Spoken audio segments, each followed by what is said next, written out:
Hello students, welcome to chemistry classes.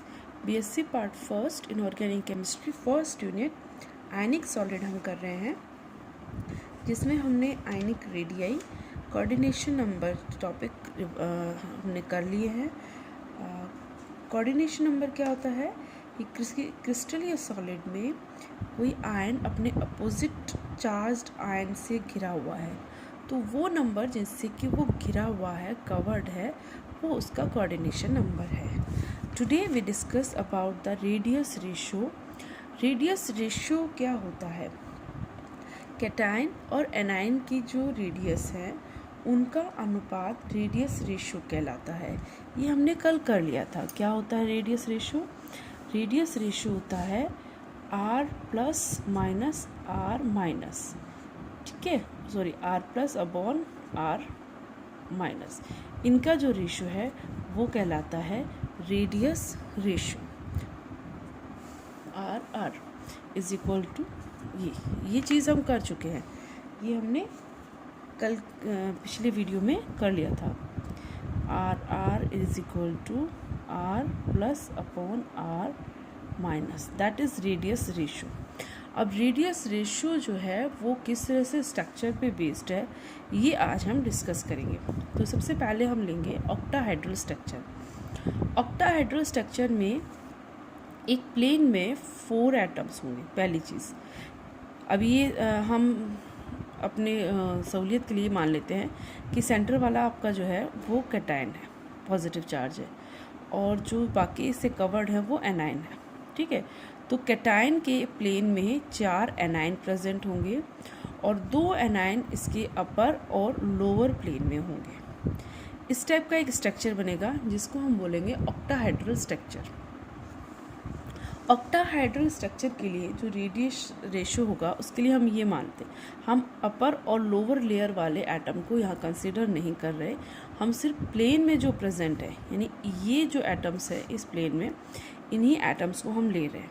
अच्छा, जब भी रेडियस रेशियो को कैलकुलेट किया जाता है तो ये अज्यूम करके लिया जाता है कि आयन जो है वो एक सॉलिड स्ट्रक्चर है। आयन क्या है?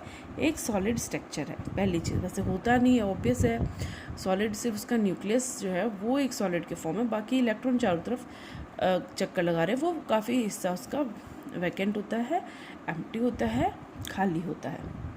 लेकिन यहाँ हम ये मान के चल रहे हैं और इनकी जो बाउंड्रीज़ हैं वो आपस में टच है।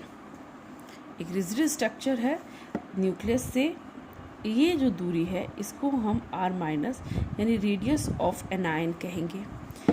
ये जो दूरी है न्यूक्लियस से इसकी बाउंड्री तक, इसको हम रेडियस ऑफ कैटायन कहेंगे। ये कुछ बेसिक चीज़ें हैं, पता है, लेकिन अभी हम इन्हीं के बेस पे कैलकुलेशन करेंगे, तो ये हमें रिवाइज कर लेते हैं, हम एक बार इसको देख लेते हैं, ठीक है।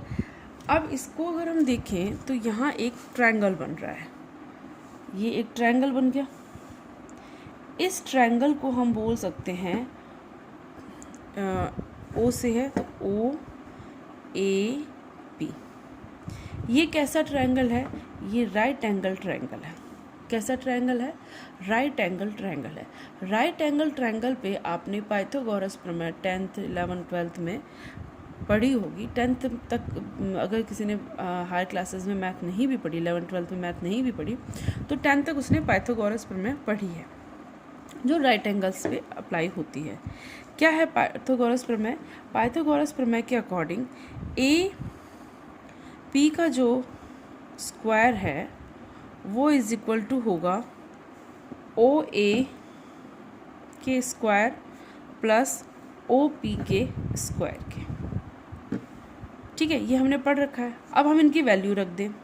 ए पी का स्क्वायर क्या है? ये R माइनस है, ये R माइनस है, यानी ये 2R माइनस हो गई, 2 एनायन की radius, okay, is equal to O P क्या है? ओ पी जो है और ओ ए और ओ पी ये दोनों बराबर हैं, तो हम इसको 2OP स्क्वायर भी लिख सकते हैं, मतलब दोनों इक्वल है।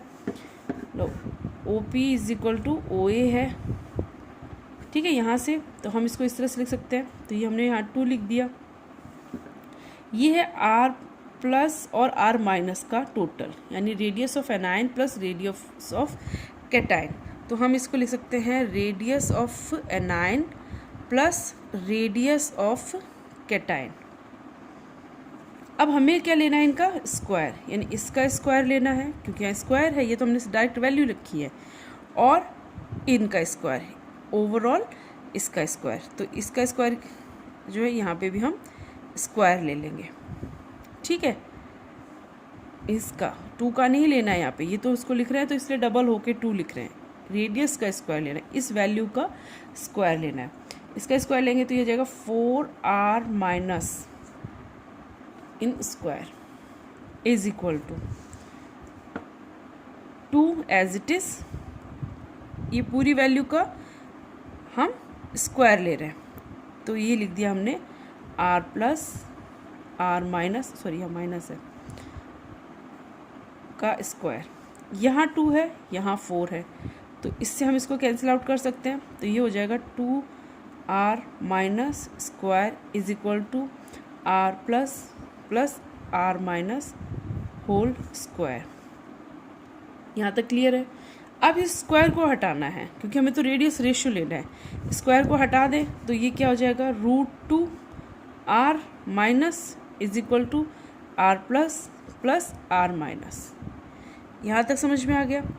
अब हम इस √2 को एक साइड ले लें और ये सारी वैल्यू इसको इधर ले आएँ, यानी √2 एक साइड आ गया और ये इधर आ जाए, यानी r प्लस r माइनस। यहाँ ये मल्टीप्लाई में है तो यहाँ किस में आएगी, डिवाइड में, ठीक है। यहाँ तक क्लियर है। अब ये डिवाइड में इससे भी है और इससे भी है, तो हम आप इसको ऐसे भी लिख सकते हैं, r plus upon r minus plus r minus upon r minus. ये इससे कैंसिल हो जाएगा, तो r plus upon r minus plus 1। इस 1 को इधर ले आए तो 1 माइनस में आएगा इधर आके, तो ठीक है। तो √2 minus 1 is equal to r plus upon r minus. अच्छा, √2 की वैल्यू हमने पढ़ी है 414 minus 1 is equal to r plus upon r minus. तो r plus upon r minus की सॉरी फाइनल वैल्यू क्या हो गई, 0.414। तो जब आपकी r plus upon r minus की जो वैल्यू है वो, यानी कि सॉरी कैटाइन और एनाइन की रेडियस का रेशो 0.414 आएगा, तो आपका स्ट्रक्चर ऑक्टाहाइड्रल होगा, स्ट्रक्चर ऑक्टाहाइड्रल होगा, स्टेबल स्ट्रक्चर। क्लियर है, यहाँ तक समझ में आ गया। चलो नेक्स्ट लेते हैं। नेक्स्ट हमारी है radius ratio of cubic structure.